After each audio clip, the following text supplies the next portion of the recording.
A mediados de 2006, yo regresaba de vivir algunos años en España. Había hecho ese viaje de mochila desde 2002 y que inició en Canadá. Mi sueño cumplido gracias a mi trabajo y dedicación desde muy joven. En ese año una amiga me invitó a una reunión estando ya en Monterrey. Aunque yo seguía periódicos y noticias de México, España es un país que inevitablemente hace que te sientas inmerso en su política, su televisión, su telebasura y sus personajes ingeniosos y divertidos. Así que sabía más bien poco de los últimos años de lo que pasaba en México. En esa bohemia reunión cerca del barrio antiguo, de pronto se empezó a hablar de Andrés Manuel López Obrador. Estábamos ya en época de elecciones y me sentía bastante apto para hablar de política. Por ejemplo, los tropiezos y ridículos de Vicente Fox, pero sobre todo la alternancia entre partidos que antes no teníamos. Recuerdo que el 2000, yo que ganó Fox, me sentí bastante emocionado. Además fue la primera vez que voté. Tenía 18. El que haya ganado Fox a mí me emocionó porque sabía que eso era bueno. Había alternancia, ¿verdad? Pero bueno, y la inocencia.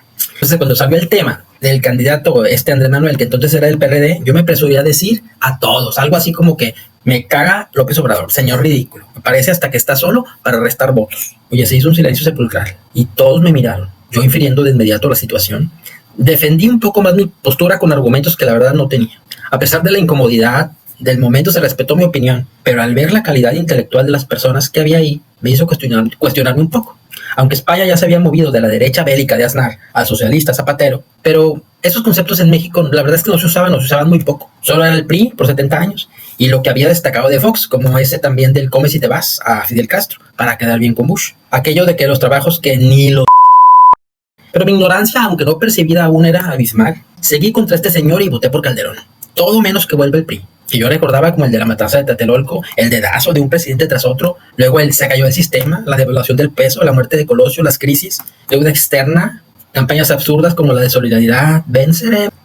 Pero desde la escuela, las noticias y la opinión generalizada era que el PRD era algo así como socialismo, y socialismo era así como comunismo y por lo tanto el demonio. Estados Unidos, claro, no lo sabíamos, pero con su Guerra Fría, con la URSS, había puesto en esa palabra el peor de los males. Incluso en los 80s también se hablaba curiosamente mucho del diablo y de sectas satánicas y de todo. Después el diablo se fue al diablo. Bueno, pues criticamos el plantón de Andrés Manuel y el voto por voto, casilla por casilla. Y bueno, Andrés Manuel por lo menos en el norte era motivo de burla. Decía que había fraude en la elección y que, bueno, finalmente nada pasó. Y lo que yo personalmente viví durante el gobierno de Calderón es en el que pasó lo que recordamos anecdóticamente en Monterrey como tiempos de la inseguridad. Fue algo que nunca pensé que viviríamos los regios. Siempre echados para adelante, pero también siempre o usualmente indiferentes al gobierno. Oye, un casino lleno de gente quemado, estudiantes del TEC asesinados en Garzazada por el ejército. Nunca olvidaré un momento en el que yo caminaba triste por el TEC, precisamente por el Teatro Luis Elizondo, y algo me había pasado personal, muy triste. Y de pronto me vi entre los soldados fuertemente armados y dispuestos allí como en la peor zona de guerra. Mucho menos olvidaré eso de que en nuestras avenidas amanecía gente colgada. Era una película de terror. Creo que muchos ni siquiera la han terminado de procesar. Ese miedo de que hay balaceras y la incertidumbre que había al menos de 2010 a 2012 solo se asemeja al terrible año 2020, que igual, tantas personas se empeñaban en negar. Pero el tiempo pasó y el icónico Café Iguanas, por ejemplo, mantiene en sus paredes los balazos, así como el puente de Garzazada, y así llegó el 2012 y las elecciones. El PAN ya no era opción. Para mi sorpresa, Andrés Manuel otra vez estaba en las elecciones.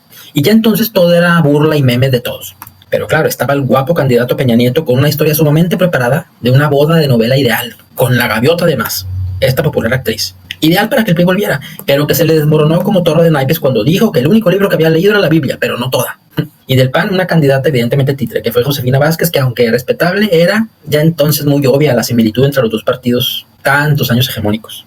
Entonces yo no voté, pero el motivo lo ameritaba. Tuve la oportunidad de llevar a mi madre a Cancún y que subiera por primera vez a un avión. Valía la pena. Todos sabemos que en el gobierno de Peña Nieto probablemente es en el que más corrupción se ha visto descubierta. Era más que obvio su papel de títere o de que era manipulado por alguien más. Pero llegó el 2018 y otra vez, y con el mismo ímpetu, AMLO se presentó como candidato. Y como nunca antes, había más que una campaña, había un fuerte movimiento de desacreditación al que fundó su propio partido, que llamó Morena. Que sí, a mí también me sonó ridículo al principio.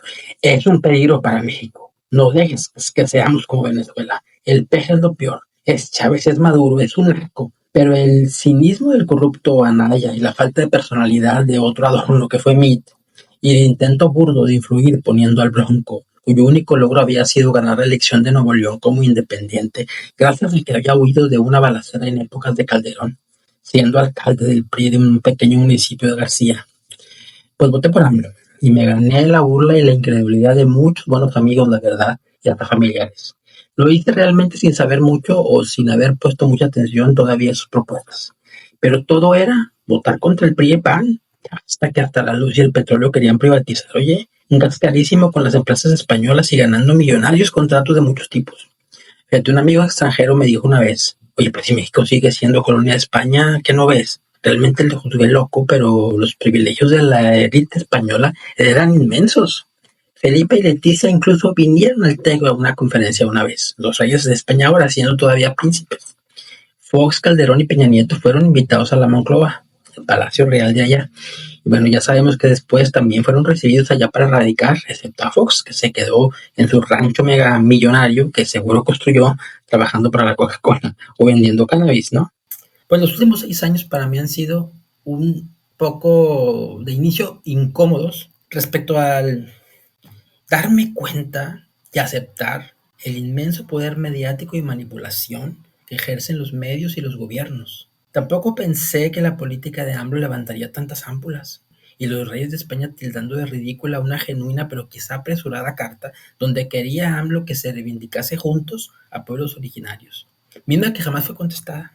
Claro, las empresas españolas perdieron sus privilegios. Se negó a Estados Unidos el manejo del litio y el abuelito Andrés Manuel enfrentó a todos y cada uno de sus detractores y opositores cada mañana él solo, porque en México ni siquiera hay un canal del gobierno como hay en cada país. Cadena Fox era de Trump, después dejó de pagarles y le dieron la espalda. TV Española, BBC de Londres, DW de Alemania, Al Jazeera y por supuesto la rusa RT. El señor se defendió solo. Recuerdo varios adultos mayores diciendo que nunca imaginaron que algún día el gobierno les daría ayuda. Bueno, ya lo de los jóvenes es que es inverosímil. Muchos se rieron cuestionándole que de dónde iba a sacar esos recursos. Y sí, aquí podemos enumerar todos los desaciertos muy señalados en AMLO. Sus terribles pecados, como saludar a otra señora mayor que era mamá de un narco. El haber expresado abrazos no balazos que ha explicado miles de veces. Yo solo veo a un hombre pragmático, pero conocedor claro de la historia, y ahí es donde hice clic. Solo quienes hemos estudiado bien la historia podemos hablar con seguridad de hechos y motivos, simbólicos o no. Incitó a que la reunión del Tratado de América del Norte fuera en México y mostró la influencia y liderazgo que para incredulidad de propios y extraños estaba ejerciendo. Una popularidad inédita en un presidente. Todos los medios de comunicación, todos, hasta la entonces respetada Carmen Aristegui, estaban en su contra. Y bueno, también ella terminó siendo comprada. Y todos los demás pecados de ANLO, como no meterse con el gobierno de Cuba ni de Maduro, el terrible pecado de hacer pagar impuestos a los que no pagaban y evitar que se vendieran facturas, el clausurar la construcción de un aeropuerto lleno de contratos ilícitos, vender un caro avión inútil, terminar una refinería y comprar otra para buscar la autonomía energética, cuando el intento del PAN quedó en una barda, con una nunca vista apertura a la inversión extranjera, pero con nuestras reglas de competitividad y no con prácticas desleales, y un manejo fiscal y de política económica del que han hablado en tertulias de varios países. Una moneda estable. Pues entonces yo pasé de odiarlo, criticarlo, ser indiferente, finalmente admirarle. Yo como ciudadano justo, honesto y objetivo. Oye, que incluso los medios de Estados Unidos ya lo quieran desprestigiar.